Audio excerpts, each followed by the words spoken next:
Our story begins in level 1325 of Coruscant's underworld, and to the setting of the original Demise of Fives, only this time the events are going to change.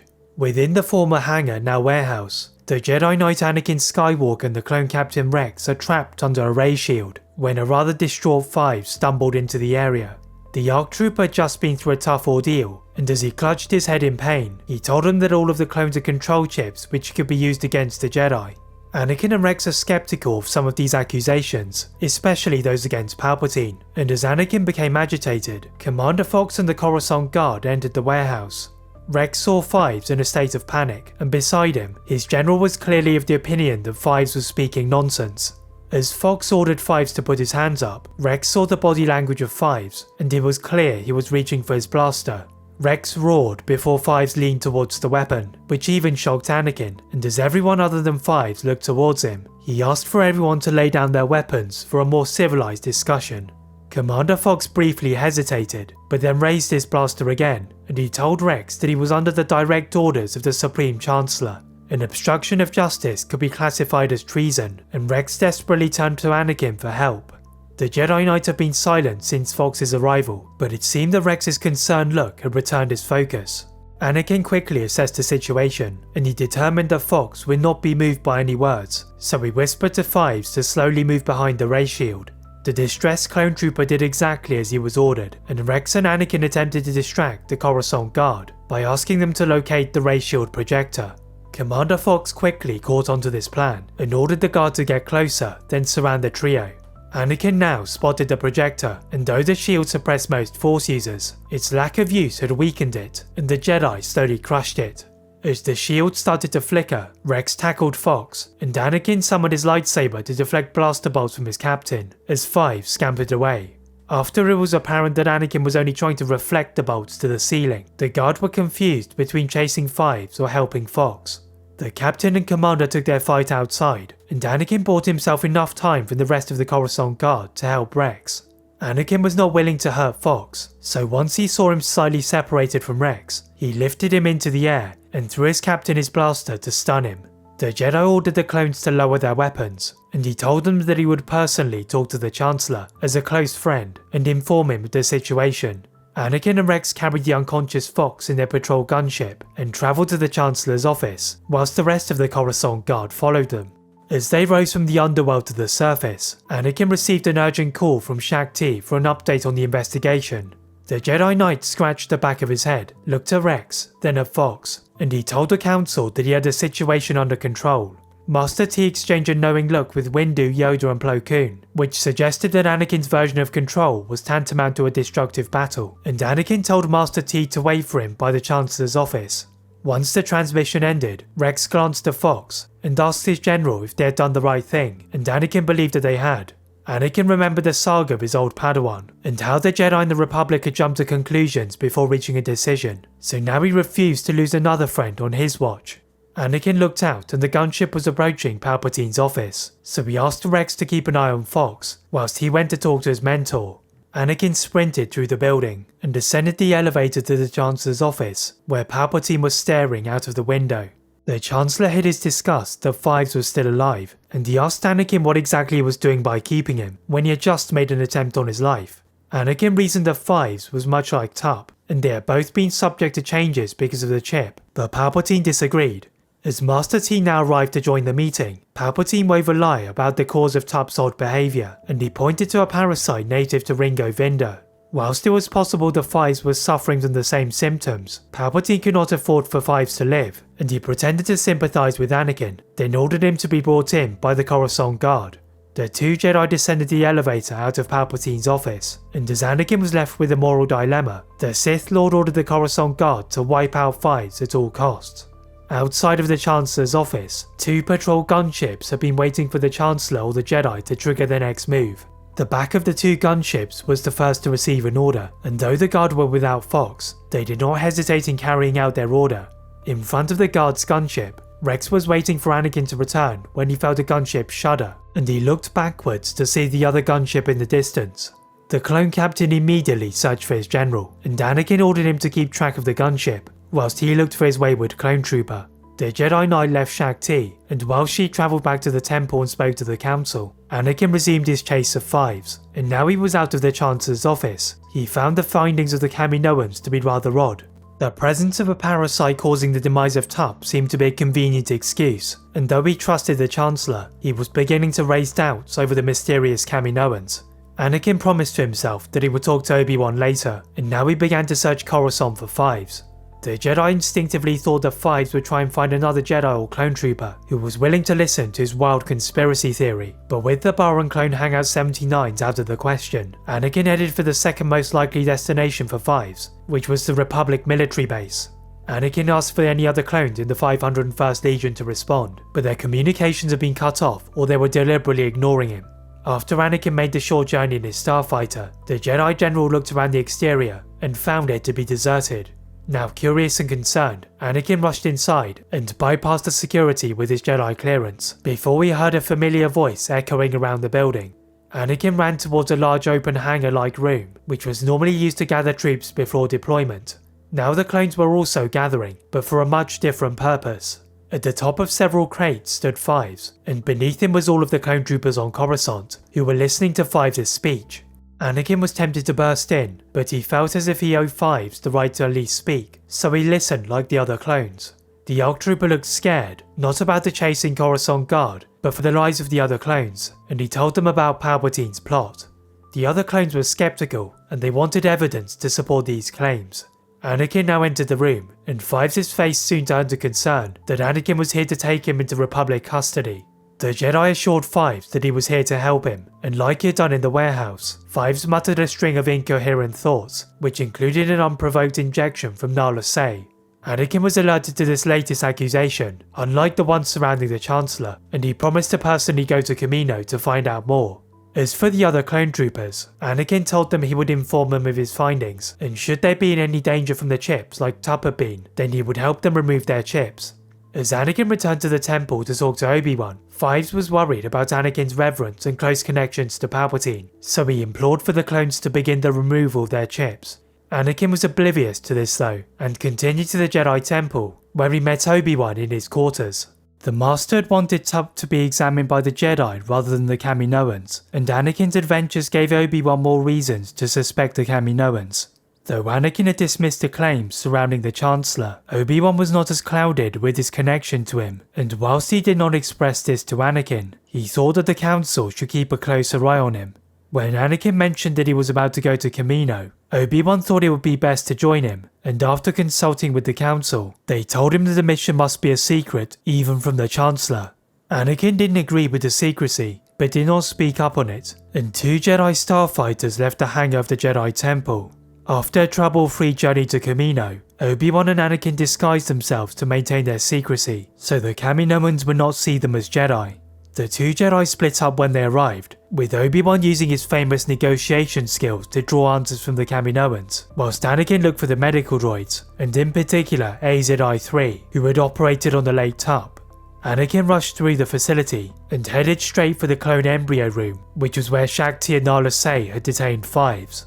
However, this room was empty, so Anakin moved to the genetics record hall, which contained data on every clone that was ever produced, and here Anakin found his target.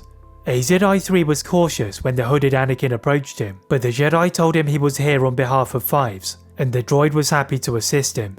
Anakin rattled off all of the questions he had surrounding the accusations of Fives, and though AZI-3 was not aware of the Chancellor's potential involvement, as it had remained on Kamino whilst Fives was being transferred to Coruscant, the droid gave credibility to the other accusations.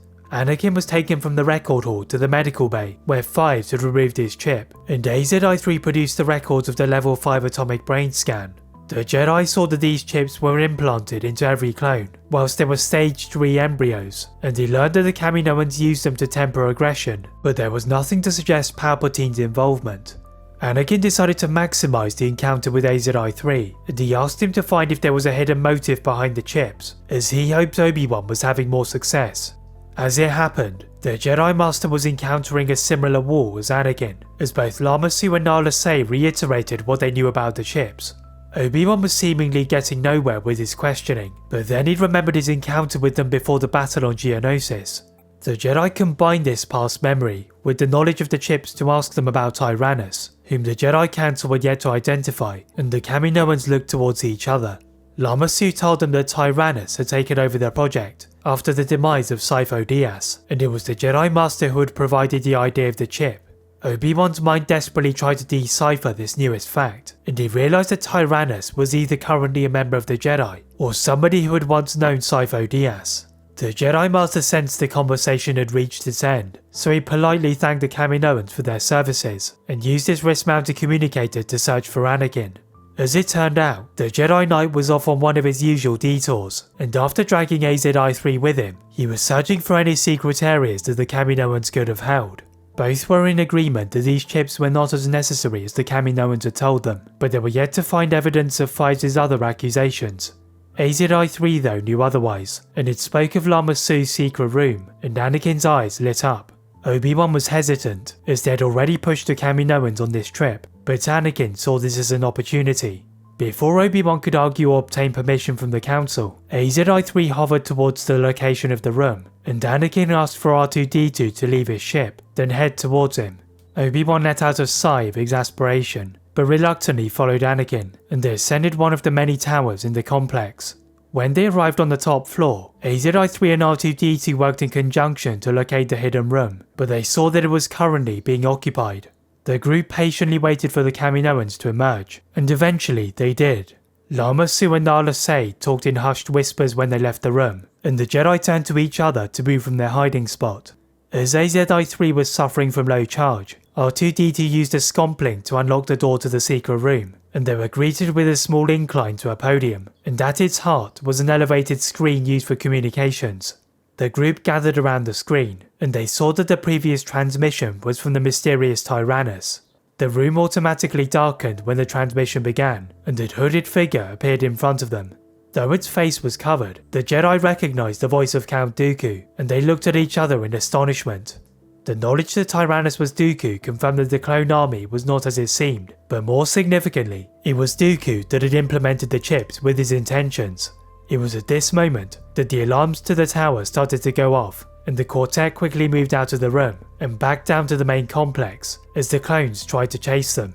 AZI-3 guided them to a network of ventilation shafts, which Fives had used in his attempted escape, whilst R2-D2 moved back to the starfighter. The Jedi followed the medical droid whilst crawling through the narrow network of tunnels, and they eventually found a small hatch above a corridor near the central armory. The Jedi peered down the corridor from the ceiling, and once the corridor was all clear, the trio jumped down and ran back out to the main entrance. As they approached the last set of doors, the Jedi saw a group of clones who had evidently been ordered to guard the exit, so they decided to use a mind trick on the leading clone trooper. The squad of clones were out of the way, and the Jedi ran out and into their starfighters, with AZI-3 joining Obi-Wan at his insistence. Though the Jedi had escaped the facility, their presence had alerted the Kaminoans, and their absence would soon be recognized by those outside of the Jedi on Coruscant. As the Jedi left the planet, they received warnings from the Jedi Council that they had spotted separatist activity in the system, but the warnings were too late. A large separatist fleet had just entered the Jedi's field of view, and the Jedi knew that Dooku did not want the secret to get out. With their years of experience fighting together, Anakin and Obi-Wan executed one of their daring tactics, and with AZI-3 in Obi-Wan's ship, Anakin swooped into a series of loops and turns to distract the fleet, whilst Obi-Wan scampered away. The Jedi Master trusted Anakin to keep himself alive, and with his valuable cargo, he made the jump into hyperspace and headed for Coruscant. Obi-Wan made sure to contact the Jedi Council, and the Jedi prepared a rescue team for Anakin, and ordered Obi-Wan to make it back to Coruscant in one piece. The distraction by Anakin had fortunately brought Obi-Wan the time he needed, and after several days of nervous travelling, the Jedi returned to the temple. AZI-3 was recharged and repaired by the temple's technicians, and in front of the council, he and Obi-Wan helped to reveal some of the mystery behind the control chips. The council shared a similar view to Anakin before his trip to Kamino, and though there was yet to be any evidence to implicate the Chancellor, there was enough to remove the chips. ARC Trooper Fives was one step ahead of them, and when the Jedi communicated with those of the clone barracks, they had already begun the process of removing the chips. This operation was supposed to be a secret, but Commander Fox had already passed on this knowledge to Palpatine. In the office of the Supreme Chancellor, Palpatine was furious at Commander Fox and the Coruscant Guard, as they had compromised a part of his grand plan. As he fumed in his office, he received a transmission from Count Dooku, and his apprentice told him that a lone starfighter was evading his fleet above Kamino. Sidious knew that this could only be Anakin Skywalker, and he ordered his apprentice to capture him, then await his orders. Above the skies of Kamino, the Separatist fleet led by Admiral Trench had grown tired of Skywalker's games, and rather than relying on his large warships, the Arch Admiral decided to deploy a squad of droid tri-fighters and Vulture droids for a closer ranged attack.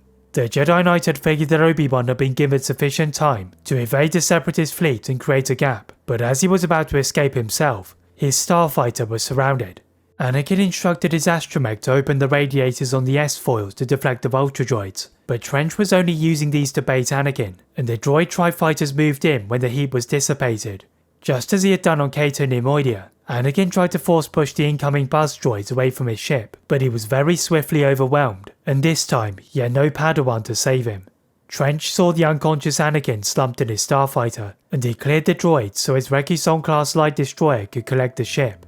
Once aboard, Anakin was dragged to the command bridge and held captive by Trench as the Admiral spoke to Dooku. The Sith apprentice congratulated Trench on his capture, but not to become complacent around the slippery Skywalker, who had often escaped from their grasp, and he ordered Trench to wait for him to arrive.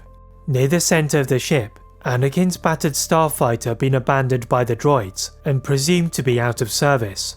Anakin's faithful astromech R2-D2 had other ideas, and it had just recovered from the painful attack from the buzz droids to find his master was missing. R2 carefully left Anakin's starfighter and firstly obtained the ship's layout by connecting a scomp to a nearby terminal. The little astromech determined that Anakin would be located aboard the bridge, but the battle droids made it impossible to directly access the area. Like his master, R2-D2 possessed a creative imagination, and he glided to the dormant collection of Separatist droid starfighters. These were guarded by B1 and B2 battle droids, so he decided to try and convince a pair of B1s to release the starfighters.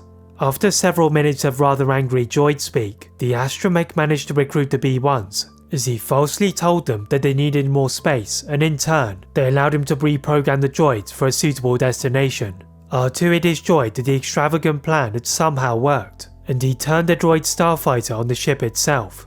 What happened next was sheer chaos, as the other droid starfighters were activated, and the centre of the ship was beginning to implode. The command bridge felt the destruction, and by now Anakin had awoken. The Jedi Knight was annoyed that he had been outwitted by Admiral Trench, but his focus shifted to the present. Trench and the droids were scrambling away from the bridge, which left Anakin tied to a seat. As the ship tilted back down towards Kamino, Anakin heard the familiar beeping of his faithful droid, and he was freed from his shackles. The exhaustion of the Jedi did not prevent him from praising his friend, and now they had the small task of escaping the Inferno. Anakin took control of the third of the ship that remained, as all of the starfighters had been separated from them, including Anakin's broken interceptor. All Anakin could do was keep the wreck level, and as they plummeted through the atmosphere, Anakin and R2-D2 leapt out of one of the open windows and into the water. Back on Coruscant, AZI-3's information had encouraged the Jedi to remove the chips of the clones who were outside of Coruscant. Those with their chips already removed had yet to show any drastic changes in behaviour, which proved that the Kaminoans had not been truthful or were ignorant to their true purpose.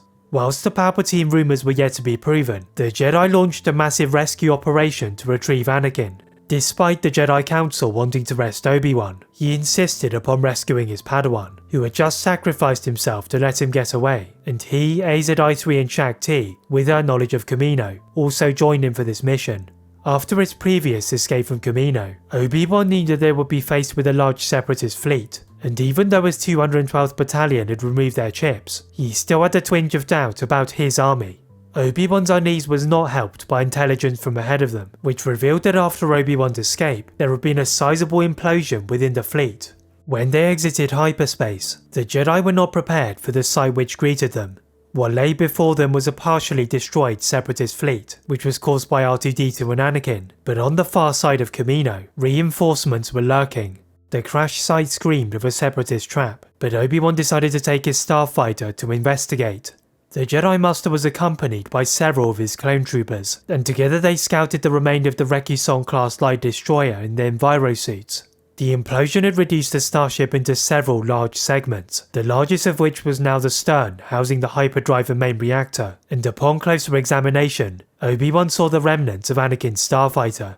The Jedi didn't touch the ship in case it was a trap, but he found it curious that the tracks of R2-D2 were over the ship and the floor. The clones next guided the Jedi Master to the frontmost part of the ship, and the Jedi saw a trail of floating debris to the surface below.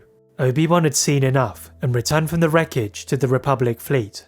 With Master T, the Jedi figured that Anakin had escaped to the surface of Kamino, and the Separatist fleet was similarly chasing the Jedi Knight. As they were about to dispatch their squadrons of starfighters, they received a transmission from the moon of Obadiah, where Plo Koon was investigating a distress signal. The Keldor Master discovered the crash site of Sifo Dyas, and now it was clear that Dooku had killed Sifo Dyas before the takeover of the clone project. Obi-Wan had already suspected that this was the case, so whilst those on Coruscant followed this trail, his focus remained on Anakin. The Jedi Master insisted on leading the journey to Kamino, and with his squadron of Arc 170s and BTL-B Y-Wings, they plunged to the surface of Kamino.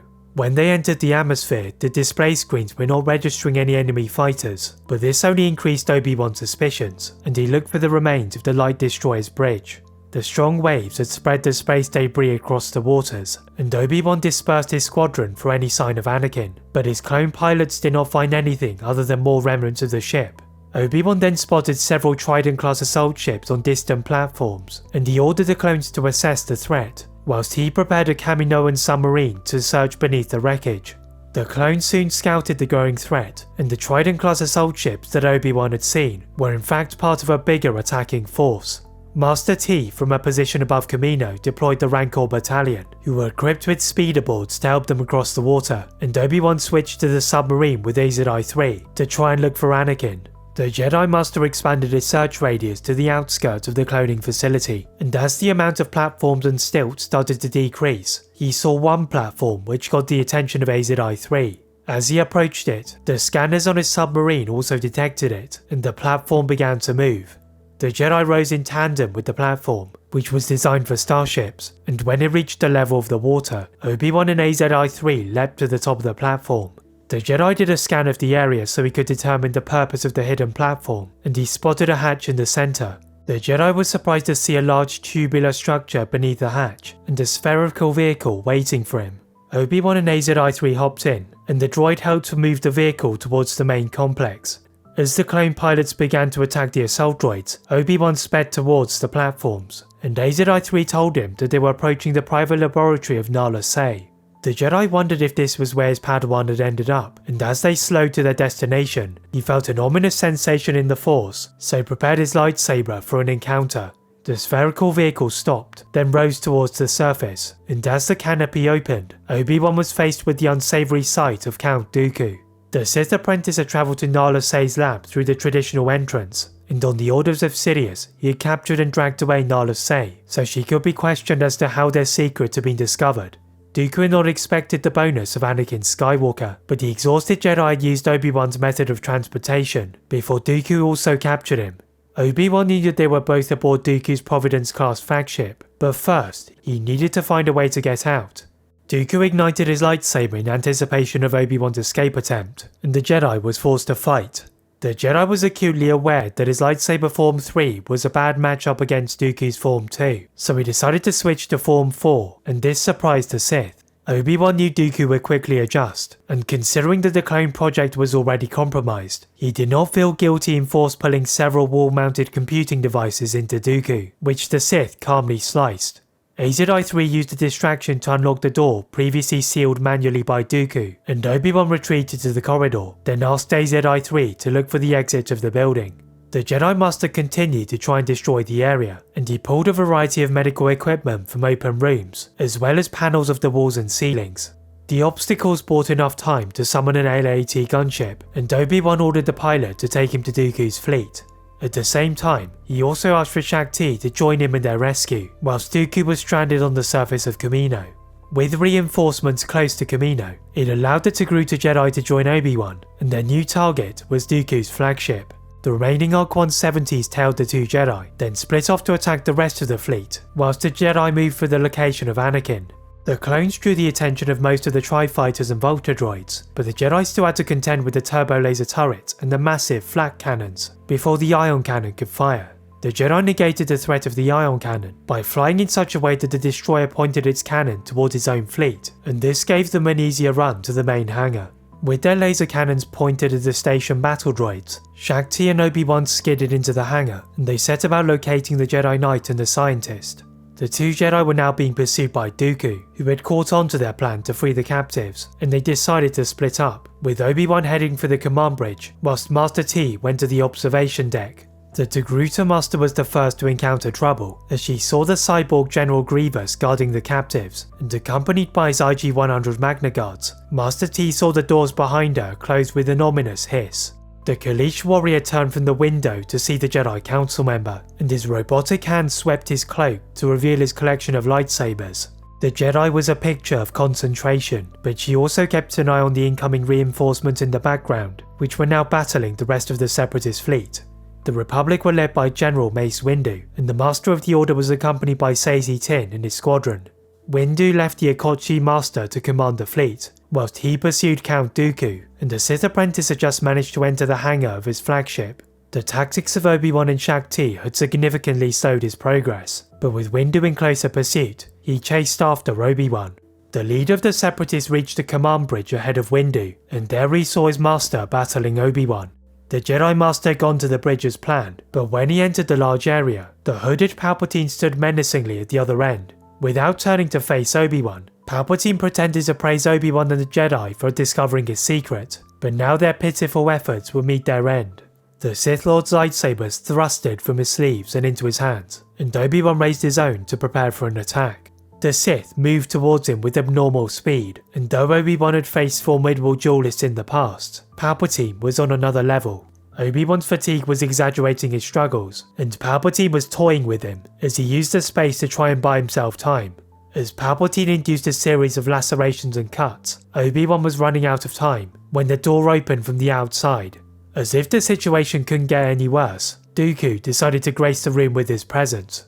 The Sith's presence was enough to stop his master's enjoyment, and Obi-Wan looked behind the former Jedi to find Windu in pursuit. The presence of the Karun Master gave hope to Obi-Wan, and he got to his feet to join him. Palpatine's eyes narrowed as it was time for him to stop playing games, and the quartet began to duel. Back on the observation deck, Shaak Ti had dispatched of the IG-101 and IG-102 Magna Guards, but she was making no dents into Grievous. Master T saw the captives were locked in containment fields, so she used one of the fallen Electro Staffs to activate the console to Anakin's, and the Jedi fell out. The Jedi Knight saw Grievous distracted by the Togruta, so he summoned his lightsaber from Grievous's torso, then helped the council member. The Jedi Knight was furious that R2-D2 had been taken away, most likely to the droid hangar, and he charged at the cyborg with all his fury. The Jedi Knight used the Force to crush Grievous's torso, and Master T also joined in and pushed Grievous inside of the containment field.